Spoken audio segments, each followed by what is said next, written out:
चैत वैशाखको महिना पाथिभरा दर्शन गर्ने दर्शनार्थीका लागि अनुकूल मौसम हो। त्यही भएर पाथिभरा दर्शन गर्न आउने दर्शनार्थीको सङ्ख्या बढ्दो छ। बन्द हडताल नभएको कारणले गर्दाखेरि पनि चौतर्फी राहत पुगेको छ।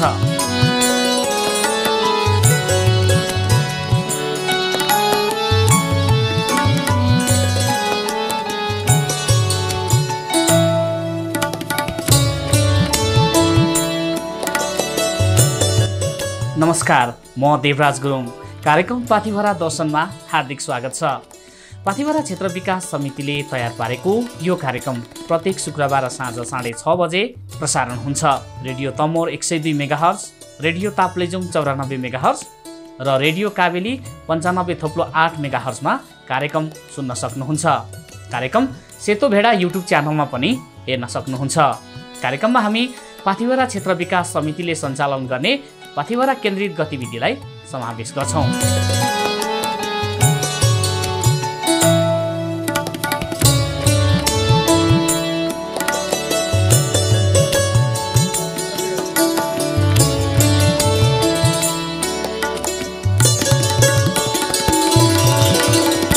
केवलकार पक्ष र विपक्षमा भएका आन्दोलन पश्चातको बन्द र होहल्लाले पाथिभरा आउने दर्शनार्थीको सङ्ख्या वात्तै घट्यो। यद्यपि चैत लागिसँगै प्रसिद्ध धार्मिक स्थल पाथिभरामा दर्शनार्थीको सङ्ख्या बढ्न थालेको छ। यो खुसीको कुरा हो। नौ केवलकार पक्षले चैत 25 गतेदेखि यातायात बन्द गर्ने हल्ला थियो, तर नौ केवलकार पक्षले यातायात बन्द स्थगन गर्ने जनाएको छ। यसले चौतर्फी खुसी मिलेको छ। अब चैत वैशाखको यो अवधिमा पाथिभरामा दर्शन गर्न आउने दर्शनार्थी बढ्ने मात्र छैन, चौतर्फी क्षेत्रमा राहत मिल्नेछ।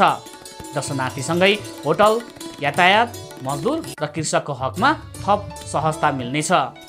पाथिभरामा विगतमा बलि प्रथा अत्यधिक थियो, अहिले घट्दो छ। बाख्रा, भेडा, कुखुरा र हाँसको बलि दिने चलन छ।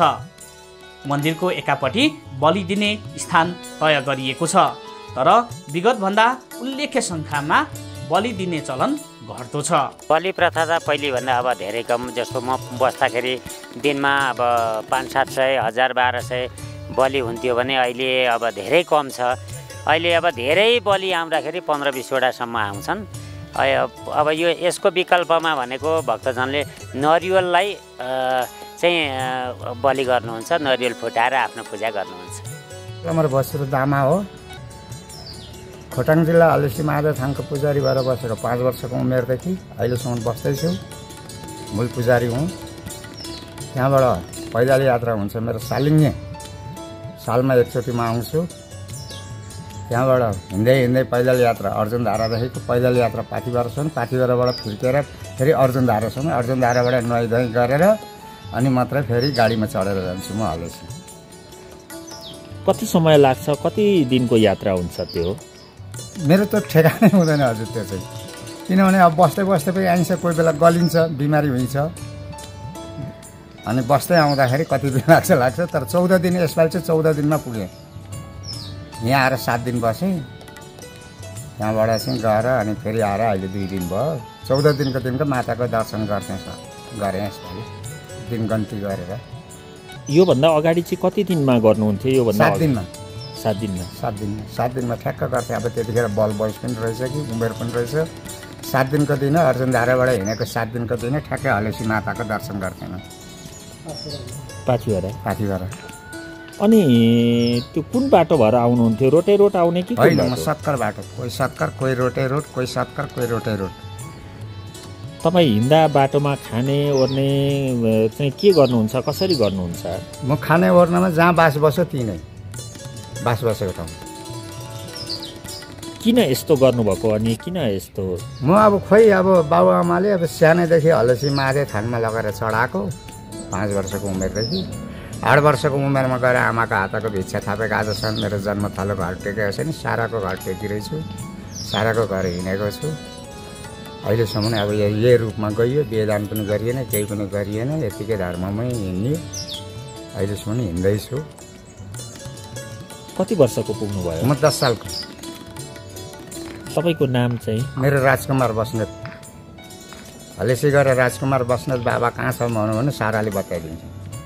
हलेसी खोटाङको चाहिँ कुन ठाउँ हो तपाईँको? मेरो जन्मथलो चाहिँ 4 नम्बर भोजपुर हो। खोटाङ हलेसी महादेव थान भन्छ नि अर्थ तिनै। भोजपुर 4 नम्बर भनेपछि अहिले कुन गाउँपालिका पर्छ त्यो? खोइ के पर्छ, पहिले त 4 नम्बर भोजपुर दामा भन्थे। अब अहिलेसम्म म गएको पनि छुइनँ, कुन वार्ड पर्छ त्यो चाहिँ मलाई थाहा छैन। बरु जन्मेको ठाउँमा पुग्नु भएको छैन? म 8 वर्षको उमेरदेखि पुगेको छुइनँ। बुवा आमा गइसक्नु भयो। 8 वर्षको उमेरमा यो त्रिशुल कमण्डलु पाएको र यसमा भिक्षा थापेको, आमाको हातको एकमुठी भिक्षा थापेकोदेखि आजसम्म यो घरद्वार टेकेको छैन। बुवा आमासँग फेरि भेटघाट भएको छैन? भेटघाट हुन्थ्यो, हलेसी आउँथ्यो। अहिले पनि भतिजाहरू दाजुहरू हलेसी आउँछन् भेट्न मलाई। अनि बुवा आमा चाहिँ अहिले हुनुहुन्छ कि हुनुहुन्न? हुनुहुन्न, बुवा आमा हुनुहुन्न, गुरु पनि हुनुहुन्न, बितिसक्नु भयो। बितिसक्यो। यो लट्टा काटेको 3 चोटि भइसक्यो।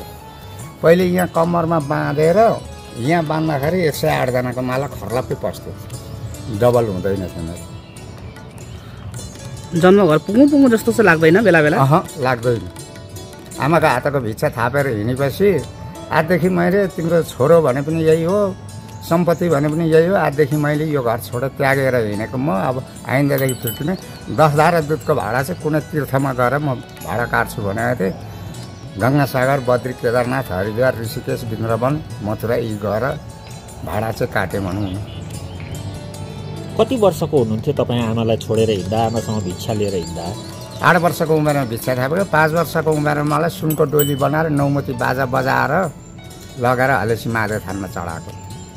किन चढाउनु भएको हलेसी महादेवमा? मलाई यो एउटा काम्नेले भेटेर। मेरो आमाले पहिलेको जमानामा बोक्सी भन्थे, हाइमे कामे भने बोक्सी भन्थे। यो बोक्सी ज्ञान उतार्न सकिनँ, यसलाई हटा अलिक पर लुकाओ भन्थे। पछि म उत्रिएर बनझाङ्क्रीले लगाएर 22 दिनको दिन बनझाङ्क्रीले लगेर ल्याएपछि त्यही पनि घरमा बस्न नसकेर, बस्न नराखेर, गाउँमै मात्रै नकुदाउने, खालि जङ्गल, आगो कहाँ भुतभुते छ, कहाँ देवी थान छ त्यहाँ मात्रै लाने। त्यहाँ त हार्दिक भएर नसकेर अनि मलाई हलेसी ल्याएर बाबुआमाले जिम्मा लगाएको हलेसी महादेव थानमा। तपाईँका दाजुभाइ चाहिँ कतिजना? 2 भाइ, 2 भाइ छोरा, 2 बहिनी छोरी हो। जेठी दिदी बितिन, दाजु र दिदी छन्। अब कान्छो दाजु र दिदीसँग चाहिँ भेट हुन्छ? हुन्छ। तपाईँ चाहिँ कान्छो सन्तान? म सबैभन्दा कान्छो। दिदी दाजुका 2 भाइ छोराहरू, 2 छोरीहरू छन्। उनीहरू हलेसी गइरहन्छन् मलाई भेट्न। 10 साले भनेपछि तपाईँ 71 वर्ष पुग्नु भयो। अब त बिहे नगर्ने होला? अब के गर्नु, उमेरमा त गरिएन। 16 वर्ष उमेरमा त गरिएन। उमेर आयो होला, वयस आयो होला, होइन? तर त्यतातिर ध्यान केही गएन। कसैसँग लप पनि परेन? आजसम्म म छोरी चेलीसँग कसैसँग हाँस्नु, बोल्नु, दिल्लगी गर्नु, छोरा मान्छेसँग पनि ख्याल ठट्टा दिल्लगी गर्न आजसम्म गरेको छुइनँ। र आफ्नो सुर छ। छोरी चेलीले छुइनँ भन्दाखेरि यसो धार्मिक काम गर्छु। त्यो धार्मिक काम गर्दा यसो जिउमा यसो कोही बेला हिर्काउनु पर्छ मालाले, त्यति मात्रै, नभएदेखि अहिलेसम्म छैन। कति सालदेखि आउन थाल्नुभएको पाथिभरा चाहिँ? म 25 सालदेखि हजुर। 2025 सालदेखि? हजुर, 2025 सालदेखि आएको। पहिले म कताबाट आउँथेँ भन्नुहुन्छ भने यो अर्जुन धारा बनिएको थिएन। अर्जुन धाराको मन्दिर नबनिँदै म यो धनकुटा हिले हुँदै आउँथेँ माथिल्लो बाटो, यो तमर तलेर बसन्तपुर साइडबाट। हजुर। अहिले जब अर्जुन धारा बनेपछि अर्जुन धाराबाट मेरो पैदल यात्रा हुन्छ, अर्जुन धारामा दर्शन गर्ने। सिन्धुलीको भिमान र बर्दिवासबाट समूहमा दर्शन गर्न आएकी अप्सरा बस्नेत र ईश्वरी कार्की पाथिभरा स्थित पैदल मार्गमा भेटिए। उनीहरू दर्शन गरेर फर्कने क्रममा बाटा छेउमा आराम गर्दै थिए। पाथिभरामा दर्शन गर्न पाउँदा आफूहरू औधी खुसी भएको उनीहरूले अनुभव सुनाए। माता भनेको साह्रै आनन्द लाग्यो। माथि पुग्दा साह्रै आनन्द भयो। हामी सिन्धुली जिल्लाबाट आएको। हाम्रो घर भिमान हो, सिन्धुली भिमान हो। मेरो चाहिँ बर्दिवास। यो कुरोमा सबैभन्दा राम्रो लाग्यो पाथिभरामा माता। अनि सबै कुरो राम्रै छ, राम्रो लाग्यो हामीलाई यो कुराको। भगवानको दर्शन गरियो, आनन्द मन आयो, शान्ति मिल्यो। यहाँको मान्छे पनि राम्रो लाग्यो। यहाँका मान्छेहरू सबै हिँड्ने पेसेन्जरहरू पनि बोली वचन सबैको राम्रो लाग्यो हामीलाई।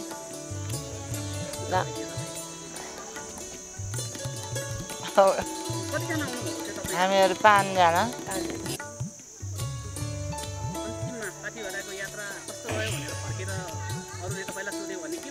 राम्रो भयो भनिदिन्छ राम्रो भयो जानु तपाईँहरू पनि भन्छौँ हामी। सर्लाहीका बद्रीप्रसाद मैनाली सहितको टोली पनि दार्जिलिङ हुँदै पाथिभरा घुम्न आए। उनीहरू पाथिभरा दर्शन गरेर फर्कने क्रममा बाटैमा भेटिए।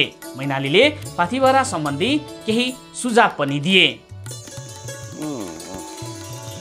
अलिकति यो हिँड्ने मान्छेहरूले खाएको चिजहरू प्रायः खल्तीमा बोक्नुपर्ने जस्तो देखियो। अलि फोहोर हुन खोजेको छ कि जस्तै सगरमाथातिर फोहोर भएको जस्तो यहाँ पनि फोहोर हुन्छ कि भन्ने शङ्का छ।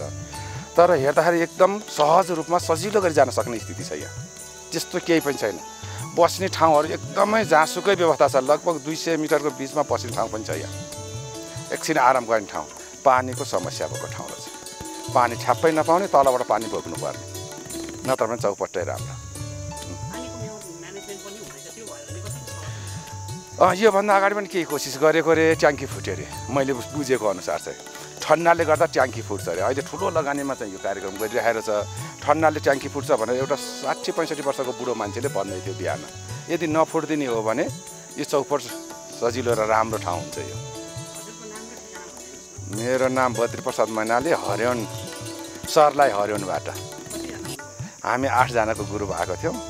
आज 5 दिन भयो सर्लाहीबाट हिँडेको, दार्जिलिङ हुँदै। अनि हिजो वहाँबाट हामी पशुपति नगरबाट चाहिँ यहाँ आएर बस्यौँ ठुलो फेदीमा।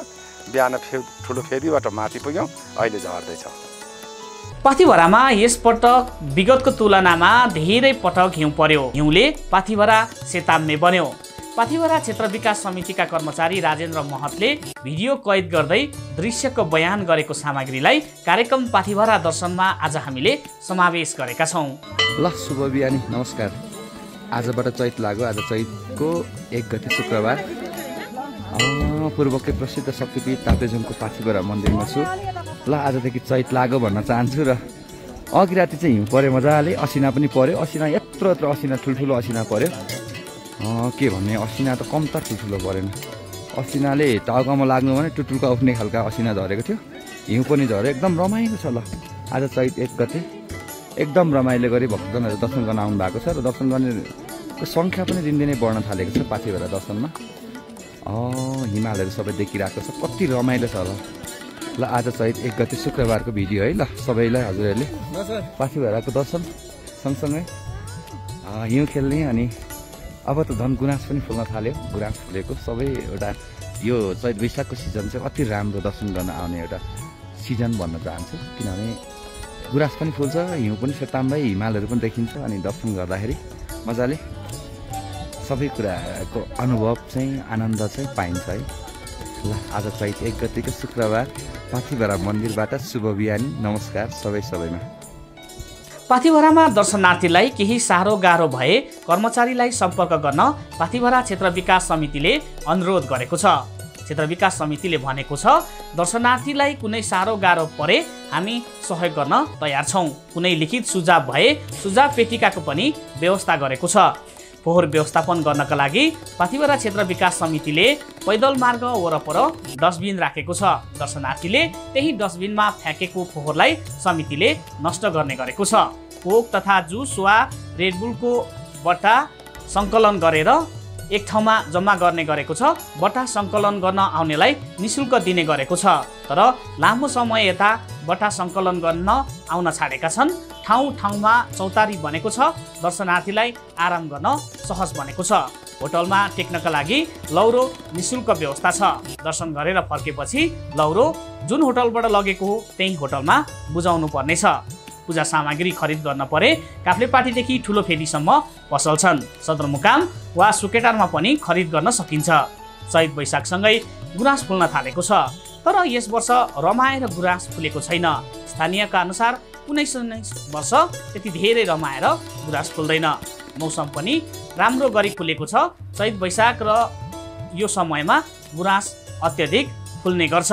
तर विगतमा जस्तो यसपटक भने गुराँस त्यति राम्रो गरी फस्टाएर फुल्न सकेको छैन।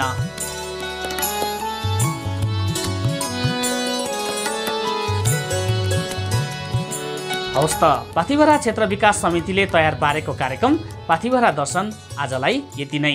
पाथिभरासँग जोडिएको पाथिभरा केन्द्रित गतिविधिका साथ अर्को साता फेरि भेटौँला।